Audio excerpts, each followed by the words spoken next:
அஸ்ஸலாமு அலைக்கும் வரஹ்மத்துல்லாஹி வபரகாத்துஹ். உலகத்தில் உள்ள அத்தனை புகழையும் அல்லாஹ் ஒருவனுக்கே போய் சேரட்டும். ஏனென்றால் அல்லாஹு தபாரக் வ தஆலா நம்முடைய ஈமானை பாதுகாப்பதற்கு எத்தனையோ அமல்களை நமக்கு கொடுத்திருக்கிறார். இப்படிப்பட்ட அமல்களை கொடுத்த அல்லாஹ்விற்கு உலகத்தில் உள்ள அத்தனை புகழையும் போய் சேரட்டும். நபி ஸல்லல்லாஹு அலைஹி வஸல்லம் அவர்கள் ஹதீஸில் கூறுகிறார், அமல் உடைய ஹதீஸ், கமா ததீனு துதானு என்று ஹதீஸ் வரும். இந்த ஹதீஸில் விளக்கம் என்னவென்றால், நீங்கள் எப்படி அமல் செய்கிறீர்களோ, நீங்கள் எப்படி அமல்கள் செய்கிறீர்களோ அதே போல்தான் உங்களுக்கு பலன்களும் தரப்படும் என்று அல்லாஹு தபாரக் தஆலா கூறுகிறான் என்று நபி ஸல்லல்லாஹு அலைஹி வஸல்லம் அவர்கள் ஹதீஸில் கூறுகிறார். நாம் எப்படிப்பட்ட காரியத்தை நாம் எப்படி என்ன செய்கிறோமோ அதற்கேற்றதான் நமக்கு பலனும் கிடைக்கும். நாம் துனியாவுடைய வேலையில் நாம் உழைப்பு செய்தார், துனியாவினுடைய அந்த ரிஸ்கில் நமக்கு நம்முடைய கூலிக்காக நாம் வேலை செய்தால் அந்த கூலியில் கொஞ்சம் அதிகமாக கிடைக்கும். நாம் பணத்திற்காக செய்தால் பணம் கொஞ்சம் அதிகமாக கிடைக்கும்.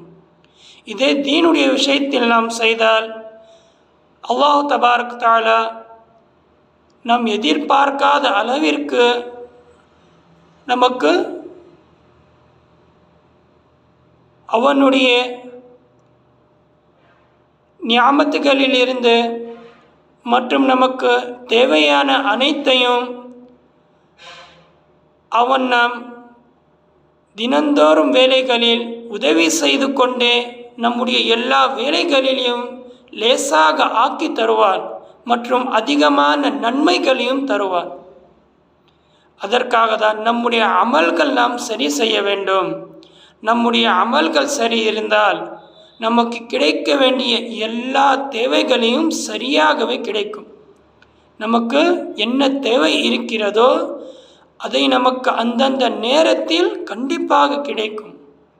ஏனென்றால் தேவைகளை பூர்த்தி செய்பவனும் அவன்தான்.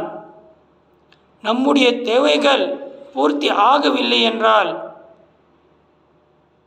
அதற்கும் அவன்தான் கஷ்டத்தையும் கொடுக்கிறான். அவன் கஷ்டத்தை கொடுத்தால்தான் நம்முடைய தேவைகள் பூர்த்தி ஆகாது.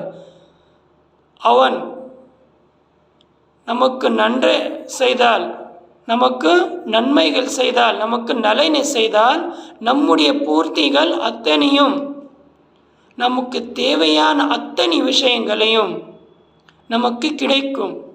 அந்த விஷயத்தில் நமக்கு மகிழ்ச்சி கிடைக்கும். ஏனென்றால் நன்மை செய்பவனும் அவன்தான், கஷ்டத்தை தருபவனும் அவன்தான். அவனிடத்தில் நாம் என்ன அமல்களை செய்து நாம் காட்டுகிறோமோ அந்த அமலுக்கு ஏற்றதான் பலனை அல்லாஹு தபாரக் தஆலா நமக்கு தருகிறான். இப்போது நாம் அல்லாஹ்விற்காக, நம்முடைய ரப்பிற்காக, நம்முடைய ரப்பினுடைய சந்தோஷத்திற்காக நாம் அவனுக்கு மகிழ்ச்சி தருவதற்காக நாம் ஏதாவது ஒரு நன்மையான விஷயத்தை செய்தால் உடனே அல்லாஹு தபாரக் தஆலா அந்த விஷயத்தை அப்படியே கபூல் செய்து நமக்கு தேவையான அனைத்து விஷயங்களையும் அல்லாஹு தபாரக் தஆலா கண்டிப்பாக நமக்கு தருவான், நமக்கு பூர்த்தி செய்து தருவான் அல்லாஹு தபாரக் தஆலா. இன்று நமக்கு எத்தனையோ தேவைகள் இருக்கிறது. ஆனால் ஏதாவது ஒன்று நமக்கு பிடித்த மாதிரி ஆகிறதா? இல்லை. நமக்கு எத்தனையோ கனவுகளும் இருக்கிறது. நாம் அப்படி இருக்க வேண்டும், இப்படி இருக்க வேண்டும், நம்முடைய இன்கம் இவ்வளோ இருக்கணும், நமக்குன்னு சொல்லி ஒரு சொந்தமாக இடம் இருக்கணும், நமக்குன்னு சொல்லி ஒரு சொந்தமாக வீடு இருக்கணும். எத்தனையோ ஆசைகள் இருக்கிறது. அது நிறைவேறுகிறதா? இல்லை. அதற்காக தான் நம்முடைய அமல்களை நாம் சரி செய்தால் அல்லாஹு தபாரக் தஆலா நம்முடைய தேவைகளை அனைத்தையும் நமக்கு சரி செய்து தருவான். சுபஹான் அல்லாஹ். ஆனால் அப்படிப்பட்ட அமல்கள் நாம் செய்து நாம் முதலில் நம்முடைய ரப்பை நாம் மகிழ்ச்சிப்படுத்த வேண்டும். அதற்கு பதிலாக நம்முடைய ரப்பை நமக்கு என்ன தேவை இருக்கிறதோ அவன் அறிந்தவன், அவன் அறிவான். அந்த தேவைகளை அனைத்தையும் அல்லாஹு தபாரக் தஆலா, என்னுடைய அடியானே நீ என்னை மகிழ்ச்சிப்படுத்தினாய், இப்போது நான் உனக்கு மகிழ்ச்சிப்படுத்துகிறேன் என்று அல்லாஹு தபாரக் தஆலா நம்முடைய தேவைகளை அனைத்தையும் செய்து நாம் எவ்வளோ மகிழ்ச்சி கொடுத்தோமோ அதைவிட 10 மடங்காக மகிழ்ச்சி அல்லாஹு தபாரக் தஆலா நம்முடைய தேவைகளை சரி செய்து அதை பூர்த்தி செய்து அதை 10 மடங்காக மகிழ்ச்சியாக தருவான் அல்லாஹு தபாரக் தஆலா. இப்படிப்பட்ட மகிழ்ச்சி கிடைத்தால் நமக்கு எவ்வளோ சந்தோஷமாக இருக்கும், அந்த நாள் எப்படி இருக்கும். அதற்காக தான் அப்படிப்பட்ட மகிழ்ச்சியை நாம் அல்லாஹ்விற்கு கொடுத்து அவனிடத்திலிருந்து அதே மகிழ்ச்சியை நாம் 10 மடங்காக பெற வேண்டும். அப்படி என்றால் நாம் செய்யும் ஒவ்வொரு காரியமும் நம்முடைய ரப்பிற்கு பிடித்திருக்கிறதா? நபி ஸல்லல்லாஹு அலைஹி வஸல்லம் ஹதீஸில் என்ன சொன்னார்கள் என்று நாம் நினைவில் வைக்க வேண்டும். கமா ததீனு துதானு, நீங்கள் எப்படி செய்வீர்களோ அதே போல்தான் பலனும் உங்களுக்கு சேரும். நீங்கள் என்ன அமல் செய்கிறீர்களோ அந்த அமலுக்கு ஏற்றதான் உங்களுக்கு சன்மானமும் கிடைக்கும். இதுதான் அதற்கான விளக்கம். நாம் அல்லாஹ்விற்கு பிடித்தமான செயலை நாம் செய்தால், அதை அல்லாஹு தபாரக் தஆலா ஏற்றுக்கொண்டால், அதை கபூல் செய்தால், அந்த கபூலினுடைய பரக்கத்தினால் அல்லாஹு தபாரக் தஆலா நம்முடைய தேவைகளை அனைத்தையும் செய்வான். அதுவும் நாம் கேட்காமலேயே செய்வான் அல்லாஹு தபாரக் தஆலா. ஒன்று இருக்கிறது கேட்டு செய்வது, இன்னொன்று இருக்கிறது கேட்காமலே செய்வது. ஏனென்றால் நாம் அவனை மகிழ்ச்சி கொடுத்து கொண்டே இருந்தால் அவன் நமக்கு மகிழ்ச்சி நாம் கேட்காமலேயே தருவான். ஏனென்றால் அவன் ரப்பாக இருக்கிறான், நம்முடைய தேவைகளை அறிந்தவனாக இருக்கிறான்.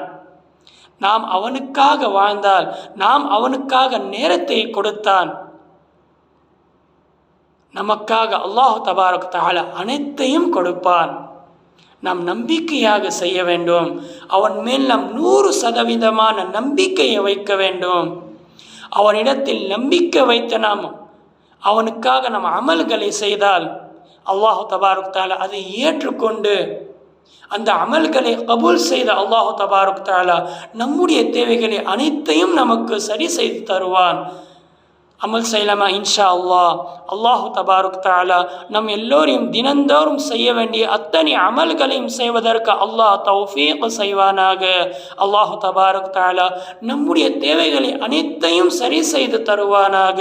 அல்லாஹு தபாரக் தஆலா நம் எல்லோரையும் கேட்டதை விட அதிகமாக அமல் செய்வதற்கு அல்லாஹ் தௌஃபீக் செய்வானாக. ஆமீன். வ ஆகிரு தஅவானா அல்ஹம்துலில்லாஹி ரப்பில் ஆலமீன். அஸ்ஸலாமு அலைக்கும் வ ரஹ்மத்துல்லாஹி வ பரகாத்துஹு.